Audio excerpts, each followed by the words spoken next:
Yet with thine best blood shall drip, thy gnashing tooth and haggard lip. Then stalking to thy sullen grave, go and with ghouls and afrits rave, till these in horror shrink away from spectre more accursed than they. Lord Byron from the Giaour. Folklore is born from the unknown. All it takes is a shriek in the night to conjure up images of terrifying creatures. The night itself is almost antagonistic to us humans. We have evolved to fear the dark as it might hide a predator looking to make a human its next meal. As humans advanced and developed civilizations, we feared the creatures of the night less and less as we were safe in our walled cities and towns. But one creature has seemed to be able to bypass these barriers and drink our blood in the night, the vampire. There are several vampiric creatures categorized in human folklore. They can be animals who are seeking easy prey, they can be products of witchcraft, or they can be a monster that was once human. Tonight, we take a brief and surprising look into some of the many origins of the vampire on this episode of Snipe Hunt.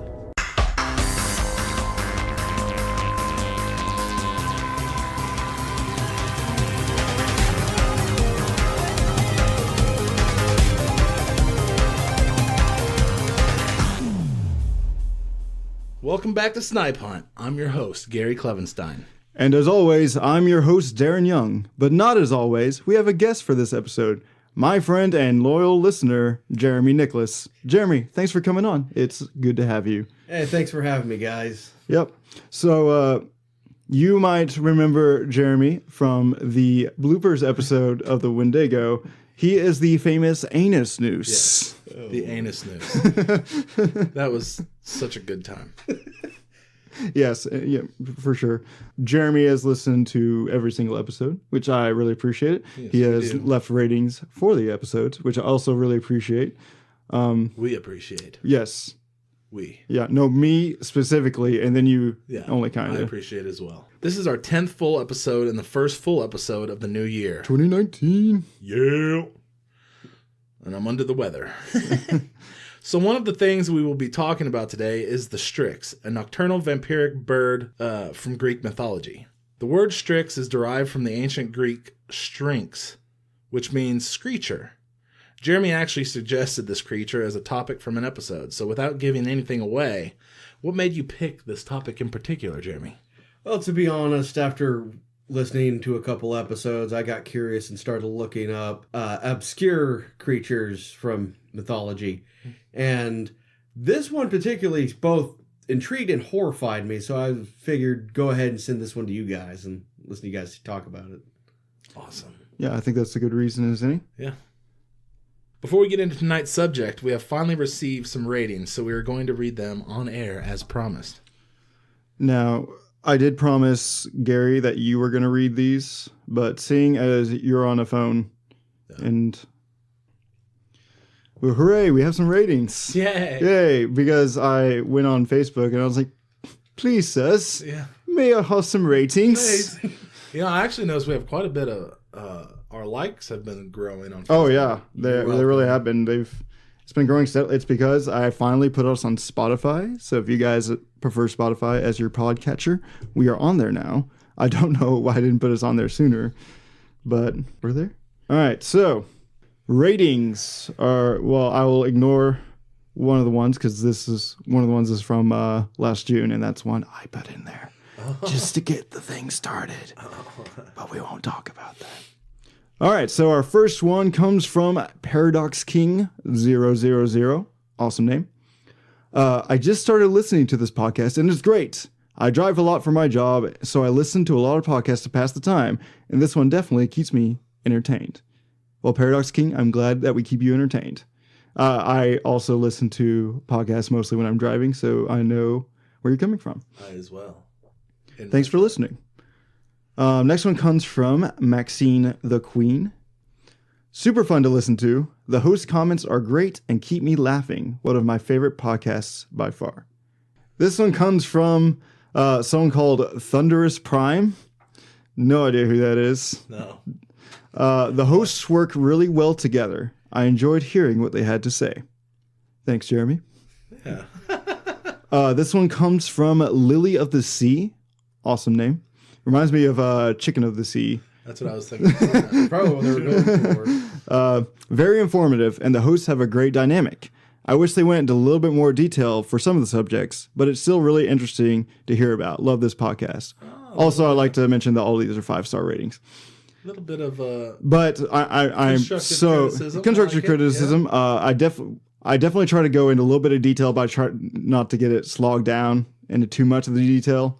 There are some podcasts like that, and at first it's interesting, but then they go on and on and on about it. But it's mostly like a little taste to get you interested in it. If you guys have any other feedback for us, we'd be glad to hear it. Also, that was 5 reviews, but we do have 10 ratings, and we have an average of 5 stars. Sweet. So far, so good. Keep rating the podcasts. It really helps grow the show, and appreciate all the ratings so far. And if you leave us a little note along with your rating, we'll definitely read it on the show. All right. So before we get into it, just a quick reminder, if you'd like to help support the podcast, you can become a patron at patreon.com/Snipe Hunt. All donations will go towards hosting and advertising fees. Right now I pay a monthly fee out of pocket, so it would be awesome if you could support the podcast in that way. If you become a patron, if you become a patron, you get exclusive access to our blooper episodes. We have one blooper episode available for everyone to hear, so they can get a taste of what it's about. But the rest are going to be exclusive on our only for patrons of our Patreon page. So definitely do that if you're interested. And if you can't support the podcast in that way, then like I said earlier, leave us a rating. All right, so before we describe the Strix, let's talk about the myth that created the bird. The bird. If it is a bird, indeed. Might be flying. All right, so this is an excerpt from Samuel Grant Oliphant from his work, The Story of the Strix, with additional details from the Polyphonte page on Wikipedia. I think it's Polyphonte. So, Polyphonte. That's what I would go with. Yeah. And his name is Samuel Grant Oliphant, and that just reminds me there's a creature called the Oliphant in Lord of the Rings, so shout out to J.R.R. Tolkien and his awesome works. But anyway, Polyphonte, daughter of Hipponous, not to be confused with Anus Noose,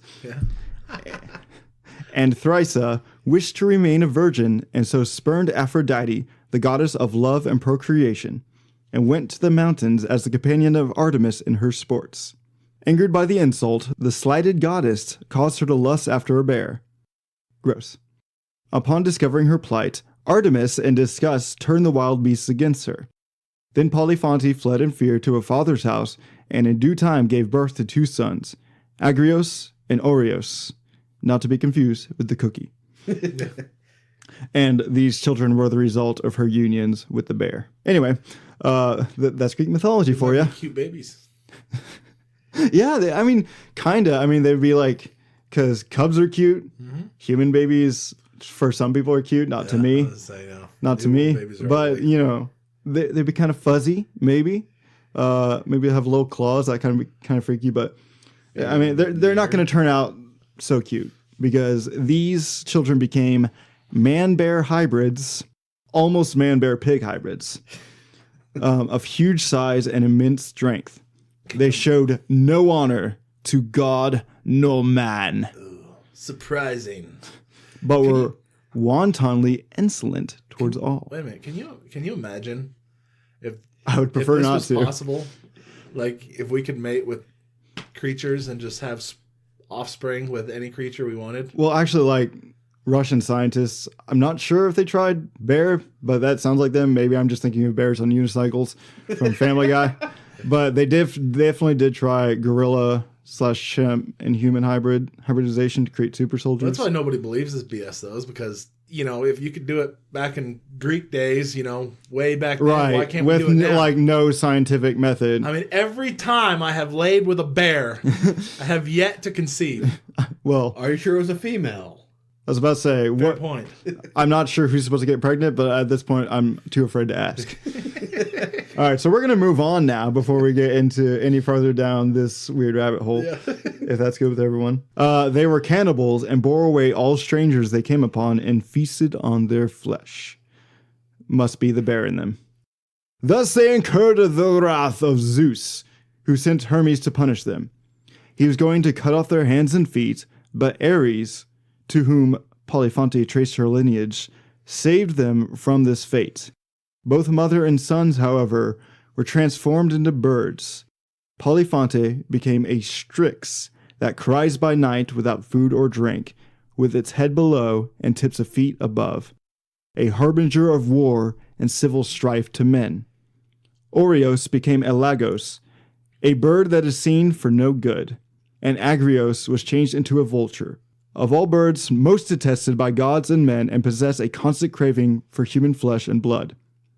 Pretty appropriate. The female servant of the family was punished as well for her association with the cannibalistic family, but was shown mercy as she had no involvement with the sins of the family, and so was transformed into a woodpecker, a symbol of good luck to mankind. All right, so let's break this down a tiny bit. So first, if you're familiar with Greek mythology, you already know this, but the Greek gods are petty AF. Polyphonte was like, hey, I want to be a virgin, so I'm going to go hang out with Artemis instead of serving Aphrodite. Aphrodite is the goddess of love. Artemis is the goddess of the hunt. Artemis is like the tomboy of... Aphrodite's the girly girl. Oh. So basically, Aphrodite was like, no, you served me, and now you basically betrayed me, quote unquote, in her eyes. And, she's the goddess of love and sex, so she wanted to remain a virgin. That's kind of an insult towards Aphrodite, I guess. So she was like, nope, you want to make sweet love to that bear over there. And then Artemis caught them in the act, I guess, and was like, nope, this isn't going to fly. Of course, Artemis has a good reason to not let this fly. So she was like, God, that's disgusting. I know, right?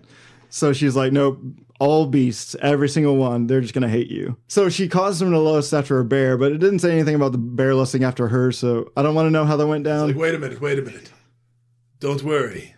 In the future, there are specific websites for this. Yes. But right now is right not the now, time. you got to go out. You got to make it happen yourself. It's very dangerous. Very dangerous. So it reminds me a lot of story of Theseus and the Minotaur itself, how the wife of King Minos was caused to lust after a bull. So she had like the royal scientists make like a bull apparatus for her, and she got in the bull and, made sweet love with the bull to produce the Minotaur. That's Greek mythology for you. Bestiality and the products thereof. We need a full episode on, because we did the Sasquatch episode. We had the Sasquatch encounter, Oh yeah, the Sasquatch. What do we call them? Oh my God. I don't remember. What do we call it? It's there's a word. Brent used it. Oh no, I can't remember the music you guys played. Yeah, for music. Yeah. We need to have a whole episode of that stuff. I'm good. If you want to do that, you can make a mini-sode out of it. I'm gonna stay out of it. Okay. But so Polyphonte, when Jeremy first brought this up, he told me a little bit about it, how the family was cannibals and they were cursed for it.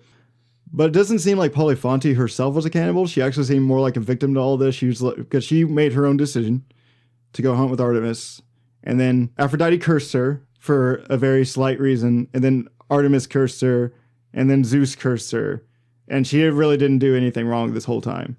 Her sons, however, being the unholy products of an unholy union, they were cannibals, so I can understand why they were cursed. But Polyphonte seems more like a victim. Are you guys getting the same vibe? Yeah. Yeah. I mean, it's like parents punishing a child for wanting to do something, and then it just goes downhill from there. I guess. Yeah. She was like, hey, I want to be my own woman. And then Aphrodite's like, nope. You want this bear now. Also, so we're going to describe what a Strix is, and we know what a vulture is. But Oreos became a Lagos. I just want to point out that Lagos is an eagle owl. And so it's also a kind of owl, which is a possibility of what the Strix is. So also want to point out, before we go any further, that I've probably mentioned this before, but owls themselves have like a dual nature in folklore. Like sometimes they're with Athena. They're seen as objects of wisdom or symbols of wisdom and all that stuff. But then in other cultures, or even the same Greek culture, they're seen as like harbingers of death and doom and stuff like that. So owls are very prominent in all kinds of folklore. In a lot of the children's Oh, yeah. and stuff. Yeah, for sure. For sure. So now that we know the origin, let's describe the Strix, the bird that Polyphonte was transformed into. The Strix is a large-headed, dark-colored bird with transfixed eyes, a sharp curved beak, hooked claws, and light gray wings. It's a nocturnal spirit that shrieks in the night, is described to be positioned with its feet upward and its head below. Later folklore explained that the Strix would often squirt a foul-smelling milk upon the lips of infants, but this was disputed by Roman scholar Pliny the Elder. These avian horrors would fly into the room to prey on children and by feeding on their blood and life force, and even in their internal organs. One common way to ward off the creatures was simply put a clover of garlic in the bed of the infant.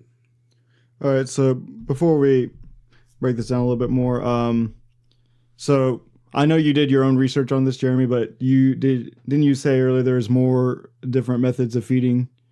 Yeah. Depending on the victim? I read somewhere where I guess they had nipples and it would trick the infant into feeding off of the nipples, drinking the poison milk itself. Okay. So it's described a little bit here where it says it squirt upon a foul-smelling milk upon the lips of infants, and disputed by Pliny the Elder. If you guys might not remember Pliny, but he was briefly mentioned in the Nucalavi episode, and he was basically a Roman scholar that did a bunch of studies about possible mythological creatures and or real creatures, because at that time mythology and reality were more combined even back in the day. The hanging upside down, it says it's positioned with its head below and its feet above. It's basically hanging upside down. So what does that remind you of? A bat. A bat.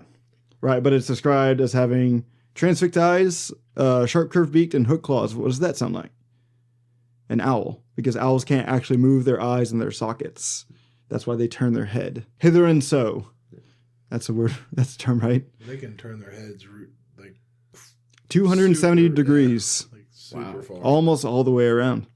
So the Strix in folklore is often considered a spirit or demon in animal form. Some had it as like an actual biological animal. Also, very last line, the Strix deterrent. What does that remind you of? Vampires. Vampires. Put a clove of garlic in there. So we're already kind of a mixture of a lot of different... The milk one definitely throws me off. It's definitely weird. Kind of gross. But... The word Strix is most likely meant to be translated as owl, and an appearance of it, the Strix, might have been influenced by the Eurasian scops owl, which is a small, long-eared owl native to the region. This would explain the nocturnal nature of the Strix, as well as its signature cries. You keep... Like in mid-word, it sounds like you're on a phone call and you keep cutting out. I know, that's a bad habit of mine. I was curious how he does it. I know, that's pretty impressive. Is that natural? Yes. Like, it just sounds like the mic's cut out. You've actually done it a couple times. Have I? I've done it a couple times too, but I make it sound all nice. The plural form of Strix is striges, and over time, striges became more and more associated with witchcraft.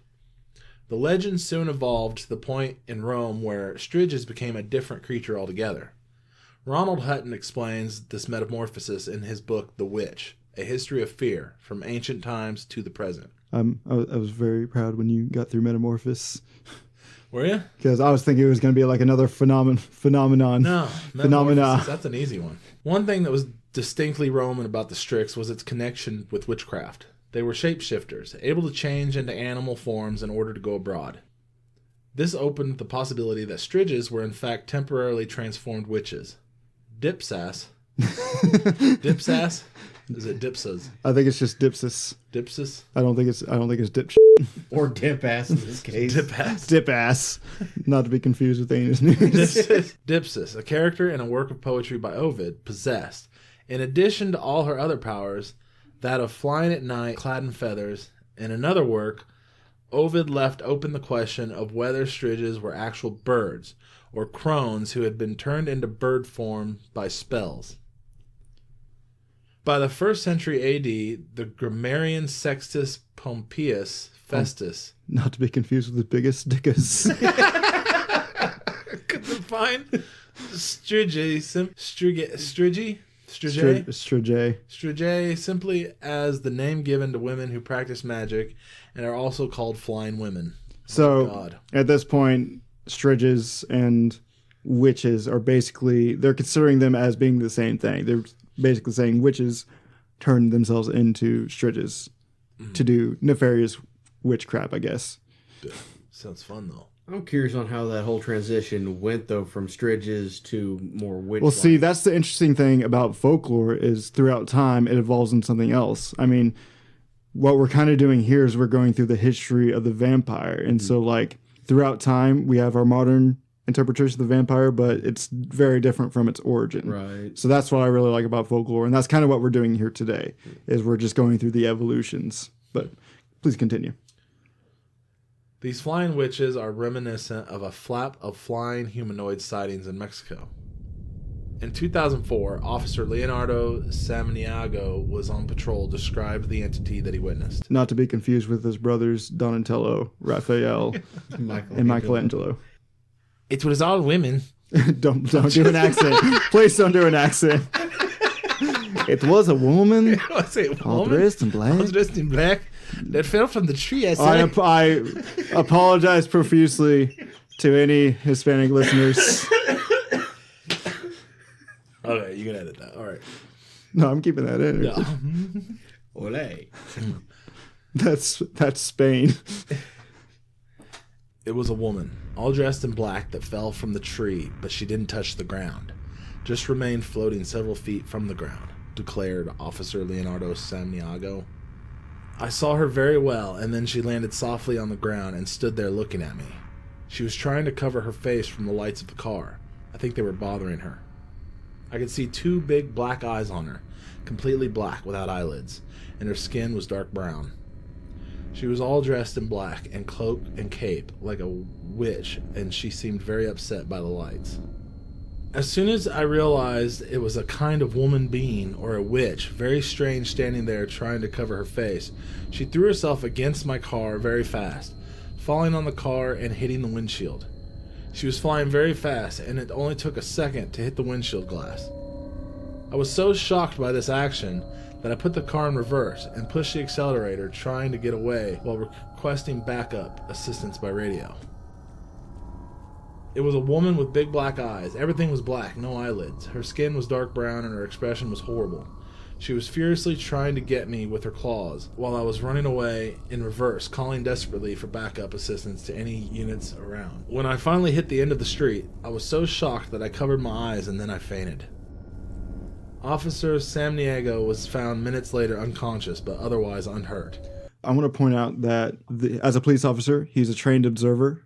And another thing that usually in weird encounters is basically just someone seeing something weird, like off in the distance or running away maybe. But this thing actually attacked the guy. Jumped on his car. And he got a really detailed description of it. So I think both those things can add up to the validity of this encounter.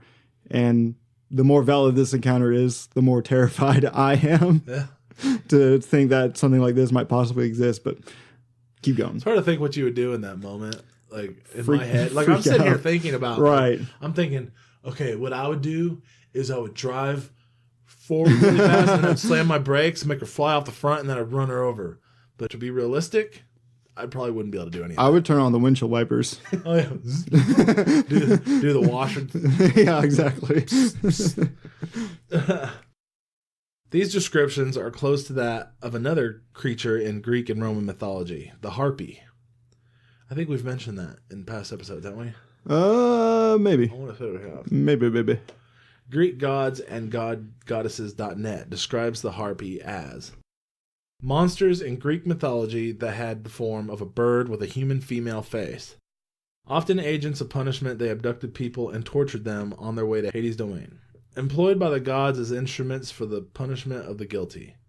They stole food from their victims and would carry evildoers to the goddesses of vengeance and retribution. Their name means snatchers, and is thus very appropriate for the acts they carried out. Known as the Hounds of Zeus, they were dispatched by the god to snatch away people and things from the earth. Sudden and mysterious disappearances were often attributed to them. I think it's pretty funny on GreeksandGoddesses.net that they, right after it says they're employed by the gods as instruments for punishment of the guilty, and the very next sentence is, they stole their food. The absolute monsters. Never mind that they're carrying them away and torturing them. They stole their food. How dare they? I know a couple people that would be the thing that would upset them. Not the torture, but the stealing of food. Right. I just thought it was funny, but keep going. In Albania, the legend evolved into that of the Strigoi, a vampiric witch that feed on the blood of sleeping infants, then shapeshifts into a flying insect like a moth or a bee. Those drained by the Strigoi could be cured if the Strigoi herself spit into the mouth of the victim. That's spit in my mouth. That's unsanitary. Well, hopefully it's not milk. Those not cured would wither away and die. The Strigoi were described as old women with blue eyes and a hateful stare on a hideous face. As far as the Strigoi, what is it already reminding you of? The Strix itself, right? Mm-hmm. Yeah. Going into rooms at night to feed on sleeping infants. We don't have milk, but we do have spit going on. But that's for a cure as opposed to a way to kill the victim. Yeah, exactly. I'm curious as to how the Greek Strix, the mythology of that, kind of moved over to Albania and became the Strigoi, because basically we got three things. We got a bird, a shape-shifting bird / witch / vampire. Well, it's not exactly a bird, but shapeshifts into an insect like a moth or a bee. So it's basically the Strix, but with the added benefit of being a witch. So we have all aspects of the myth in all here, because Polyphonte was a woman, transformed into a bird, in which the bird itself became a vampiric sort of being. So I just want to point out how all these things are kind of merging together with one another, and not just one culture, but several. Exactly. But the Striges were not the only vampires found in Greek lore. The legend of the vampire has many origins, but none of them encapsulate the modern vampire as succinctly as the story of Ambrosio. You like my verbiage there? Yeah. I was really proud of it. Smart. Oh, yeah. Ambrosio, I believe that's how you pronounce it, was an Italian adventurer who traveled to Greece to have his fortune told by the famous Oracle of Delphi, who resided in the Temple of Apollo. The Oracle only muttered a few words to him. The curse, the moon, the blood will run. Which I hope he's not paying for this, because that's just kind of a fortune. But anyway, Ambrosio fell in love with the Oracle's sister, Selene, who also worked at the temple. Ambrosio soon asked for Selene's hand in marriage and asked her to return to Italy with him. The Greek god Apollo was enraged that this mortal would dare to take his beautiful follower, and cursed Ambrosio so that the sun would burn his flesh. Ambrosio could not meet with Selene in the morning as planned, so he fled to the caves to seek the favor of Hades. Hades then gave him a wooden bow and 11 arrows and was told to offer his hunts to the goddess Artemis so that he could obtain Artemis's silver bow and return it to Hades. But Ambrosio wasted his arrows by killing swans and using the blood to write letters to Selene, the girl he fell in love with. What a gentleman. I know, what an absolute romantic. Ambrosio was the original hopeless romantic. Yeah. He's like, hey, I know I'm supposed to get this curse lifted and all that stuff, but I'd rather write some love letters. Oh my god, look at it. He wrote me a letter with blood. Sounds like a teenager to me. He's so sweet. It's guys like these that give regular guys a bad name. They're like, oh, Ambrosio wrote his girlfriend a letter and he can't even see him. Why can't you do this stuff? Get off my back, Margaret. Isn't your girlfriend named Susan? I was It in character. I was in character. I'd add on to that. Shout out to Susan. Ambrosio then stole Artemis's silver bow. Modern problems require modern solutions. But the goddess of the hunt became very angry and cursed him so that the touch of silver would burn him. Ambrosio told Artemis of his love for Selene and begged for mercy. Artemis then felt pity, so she made him a powerful hunter with the speed and strength of a god, with fangs for him to draw blood from his prey so that he still might write poetry for Selene. I can see where this is going. Since Ambrosio was now immortal and his soul still belonged to Hades, he would not be able to be with Selene in the afterlife. So Artemis made him a final deal. Ambrosio must drink Selene's blood and kill her mortal body so that they might be together forever. With her blood completely drained, Selene's spirit left her mortal body and became the goddess of moonlight, so that her light might reach down every night and touch Ambrosio and all who carried his curse. The curse of the vampire. So this is very... Oh, well, before I get into that, Greek gods are petty AF. Right? We know this. Right? Yeah. Apollo, he's like, hey, this guy's just trying to marry a lady that he loves. And Apollo's like, oh, I don't think so. I will curse you. I'll curse you so you can't meet with Selene in the morning. I love how it's very specific, though. It's like, I could curse you in any amount of ways. Well, I guess Apollo was the god of the sun. So maybe there were some limits to what curses. Because even with Polyphonte, Aphrodite cursed her to lust after a bear. That falls under her domain of as the goddess of love and sex. And then Artemis, in turn, cursed Polyphonte so that all wild beasts would immediately just hate her. So I guess it's pretty interesting how they curse people within their domain of whatever they are as a god. Can you imagine if you could curse people to modern day? That would, you know how much crap. Well, some people believe that you can through hexes and such, through black magic. We might do an episode on black magic itself. That'd be sweet, actually. Yeah. I'd like to. Why didn't I do this before? Let me know when you do that. I'd like to be. Or there's the different type, like black magic, white magic. Yeah, just like sort of witchcrafty magic in general. Yeah. I don't want to get too far into like specific types of magic, like voodoo and stuff, because that's a whole other thing. Like it does involve white magic and black magic and that, but it's just a whole other. But we could definitely go over some of the basics of it, and voodoo will definitely be in there. Of course, one of the very first vampire stories is a love story, because why wouldn't it be? Even in Bram Stoker's famous Dracula, that was sort of a love story. And then, of course, slightly more modern, but I guess it's been a few years now, Twilight. Yeah, Twilight. But we don't talk about Twilight. Yeah. Those are just, what do you call it when you put jewels on things? Bedazzled. Those are just bedazzled vampires. Yeah. Or like those commercials that you have for bedazzling jeans and stuff, the little machine. That's what it reminds me of. So what I found really interesting about this story is this is one of the oldest vampire stories to date, right? Yet it almost matches the modern vampire to a T. And like I mentioned earlier, usually these things evolve over time, but this is like, I was very surprised when I found this story because we got no sunlight, boom, because it'll burn him. Can't touch silver because it will burn him. He's got enhanced speed and strength and fangs. And the fangs are specifically made to draw blood. Yeah, and well, he fed on blood in this instance, but also in the story that it implied that Ambrosio made other vampires through whatever means. So I want to suck your blood. So I thought it was interesting. Another thing I found very interesting was Selene became the goddess of moonlight and essentially became the moon. Very much like Sokko's girlfriend in Avatar: The Last Airbender. But that wasn't the part I wanted to mention. I just thought about that. I wanted to mention the relationship between the moon and vampires that we now have. Like the whole reason in Greek mythology that the moon exists is for the vampire. Usually we have that relationship with werewolves. Usually, we get vampires with nighttime, but that's just because they're trying to avoid the sun. This was a very interesting connection because it's actually connecting them to not just avoiding the sun, but to the night itself.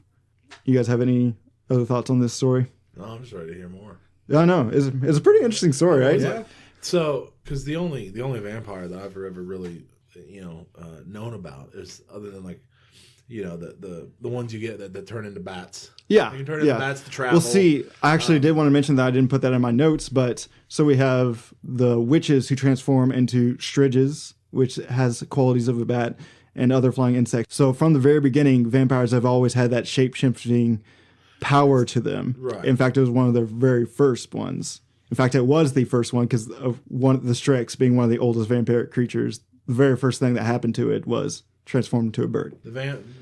Basically the Hotel Transylvania. That's the Batman. That's the vampire that.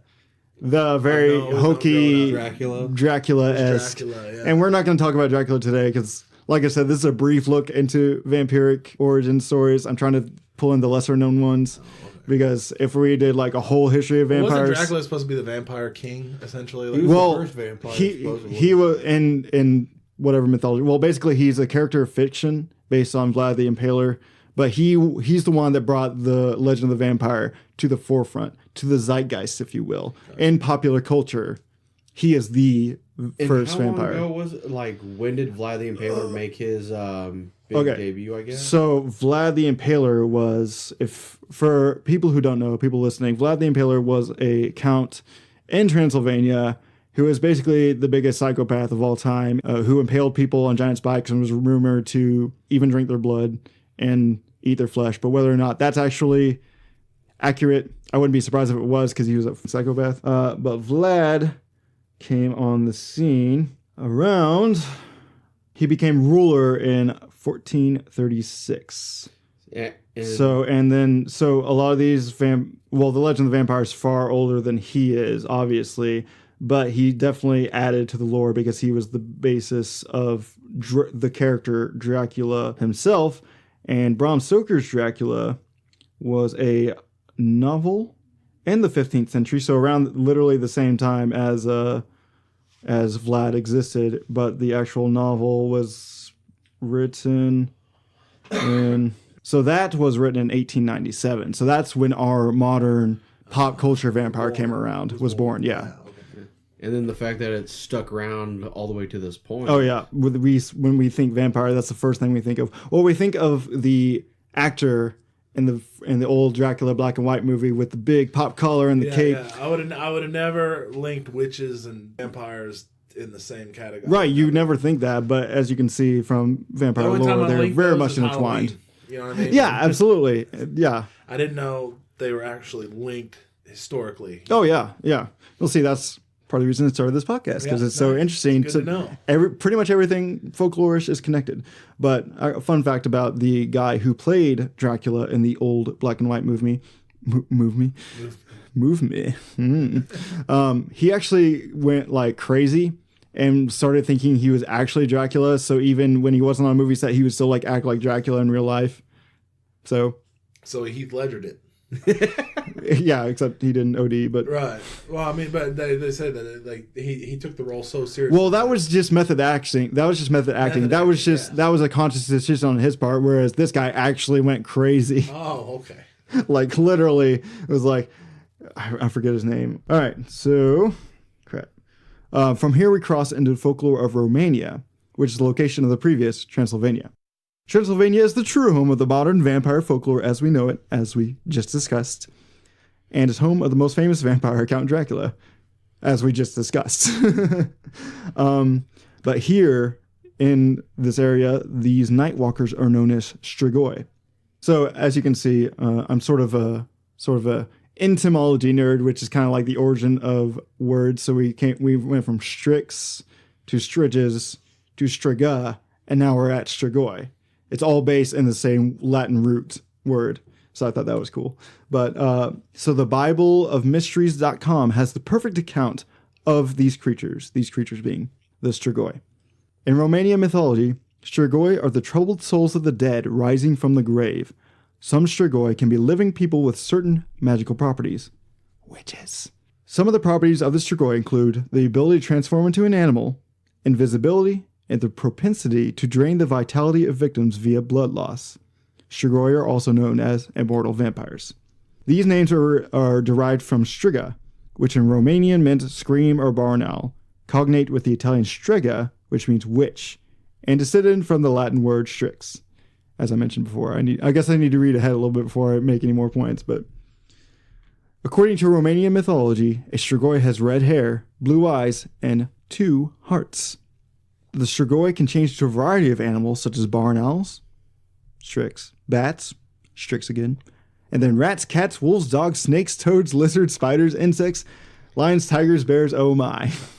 So basically, any local animal in Romania, I guess. Garlic is said to be potent against the vampire. Due to this weakness, most burial ceremonies have rings of garlic around the corpse, coffin, and grave, and are often conducted under pizzerias.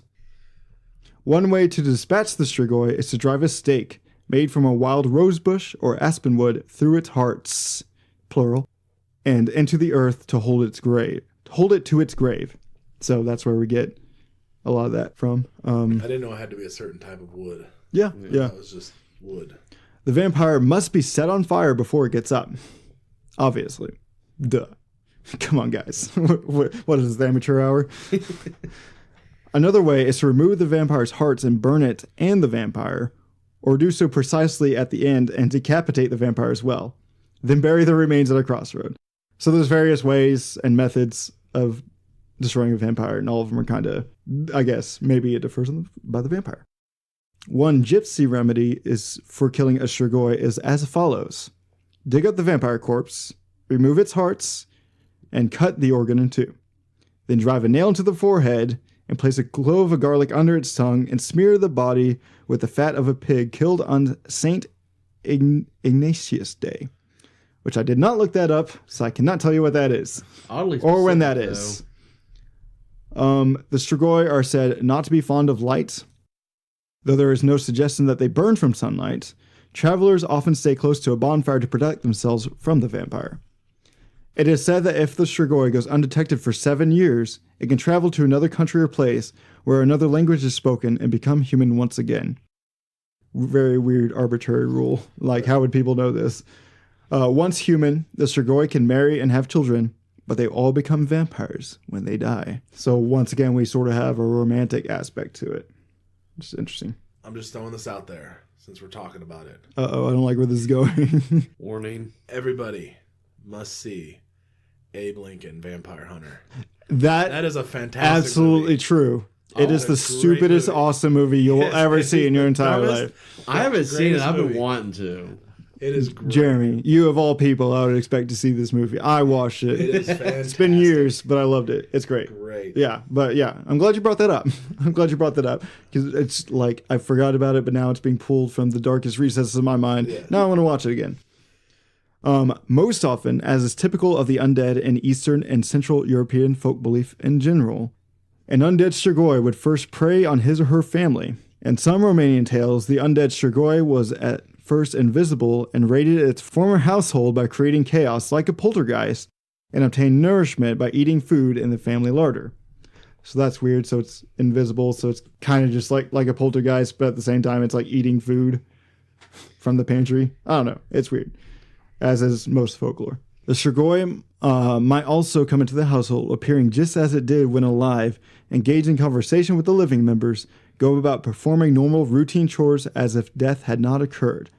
But more often the report of such a visit involved deaths of members of the household or farm animals belonging to the household.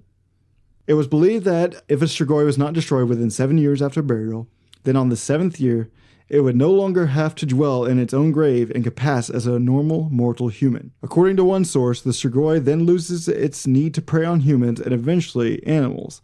Like the Serbian vampire, at such a stage, it would then depart to another region where it could not be recognized, marry, and have children, but each week, from Friday night to Sunday morning, so basically all Saturday, such a Strigoi would either have to rest in a grave in a nearby cemetery or meet with local Strigoi for supernatural social activities. Hey, that sounds fun. I'm glad they get together. Mark your calendars. I mean, they all have something in common, right? Yeah. Question is what do they do for fun? Saturdays are for the Strigoi. Strigoi's night out. Strigoi Saturday. We should do that. We should make Strigoi Saturday. Yeah, that'd I make like a movie off of it. So we got Krampusnacht on Friday night, and then followed up by Strigoi Saturday. It's gonna be a hell of a weekend. And then Sunday, of course, go to church. Our Lord Jesus Christ. Yeah. The children of such a vampire were all quote unquote living vampires, destined to become undead themselves. So as you can tell from that account of the Strigoi, that's also where we get a lot of the vampire folklore from, such as them being actually undead creatures, driving a stake through the heart, yada yada, And then, of course, they also have other ones that are similar, like garlic cloves and all that stuff. Even the name's based on the Latin root for Strix. So the kind of this folklore moved up into Transylvania, where the legend of the vampire took its real root. And also, as we talked about before, these Strigoi also have shape-shifting powers, like all of the vampires we talked about today. All right, guys, so that was our brief look into the vampire, or at least into the Strix, and how this folklore evolved, not only its name from Strix to Strigoi, but also the different aspects of the vampire that came with it. What do you guys think about it? I honestly think it was very cool to see how it began and then evolved all the way to modern society. Just like it picked up its abilities here and there, and then eventually it became into this, I don't even want to use the word cheesy, Twilight. hokey. Yes, cheesy, hokey Yeah. aspect that we see today. Thanks, Twilight, for that. It is interesting how not only how folklore is a living document that evolves over time, but how it can influence pop culture. Like, and when it comes to folklore itself, people who actually believe this are like terrified of this. But then we think of the exact same thing, and we just think of the hokey performance in the whole 1930s movie and Hotel Transylvania. So I think it's interesting, and we celebrate stuff like Halloween, where we go around and get candy, we celebrate witches, we celebrate vampires, stuff that was feared to an insane degree back in the day, and even in some parts of the world still today. Well, it's also a great example of how things, over time, they evolve. Not only evolve over time, but how they influence other cultures themselves. Right. Folklore is very much a great window. Some people think food is the best window into another culture, but obviously I think folklore is. It gives you a look into their values and their fears and everything associated with that, and all these fears of a nocturnal beast kind of play into. Well, I think today, I agree with you, but I think today food is probably the best, because we live in a much more skeptical society this day and age. So they may look. Well, I guess in different cultures. I'm not saying you necessarily have to believe it. Right. I'm just saying it gives you a look into the culture itself. You don't have to. Well, I'm curious to even know people how much, even people within the culture, they don't necessarily have to believe the folklore themselves. Now that I think about it, I'm curious now, like in different cultures, how they look at their own folklore. Yeah, you know what I'm absolutely. Saying? I'm sure there are definitely believers and non-believers, just as in more of modern folklore today in like America is like UFOs, right? It gives you a great look into American culture. Well, I mean, it's a global phenomenon, but it was made famous due to the Roswell incident. But the Roswell incident and everything involved with that, how it's evolved to today, gives us a great look into American culture. But at the same time, you have people who are like, oh, that's just a bunch of crap. And we have people like, I want to believe, you know, cue X-Files theme here. But so. Illuminati confirmed. Illuminati confirms. Alien lizards coming down from the hollow moon. They're turning the freaking frogs gay. All right, we need to stop that. And skate on a flat earth. All right, so please rate us on whatever you use to listen to podcasts on and tell your friends about it. It really is the best way to grow the podcast. The more you rate, the more iTunes will feature us. And if you have a story, if any kind of story, it doesn't matter. You know, we want to hear it. Yeah, so just we have our encounter series where we tell real stories from real people. Where can they send those stories, Gary? Snipe Hunt Podcast at gmail.com. I'm sorry, what was that? Snipe Hunt Podcast at gmail.com. Oh, yeah. I think it would be great to send stories. Legit. Yeah, legit. So, Jeremy, thanks again for coming on. Hey, it's no problem, guys. Thank you for suggesting this topic. I went into it thinking, I was like, oh, it's a vampiric bird. So I was like, maybe I can play into other monster birds. But the more I looked into it, I was like, this definitely has to be a vampire episode. I'm gonna be honest, for sure. I kind of wish it was longer, because I'm like, honestly, this is one of my favorite topics we've discussed. It's super interesting. We could probably do another episode on Dracula, vampiric lords, and Dracula himself, and how it's been influenced by other cultures and how it's influenced popular culture. So I think it'd be definitely. You guys get ready to do that. I'll definitely. We'll definitely have you back on, since you suggested this episode and wanted to come on for this episode. So we'll definitely have you back on for that one. All of the lore discussed today can be traced back to a shriek in the night, a Strix. But is there something more to it? Is the vampire just a legend born out of fear of the dark, or was it fear of something in the dark? As creatures of light, it's only natural that we fear what we cannot see. Although brief glimpses into the unknown is more than enough to create frightening folklore.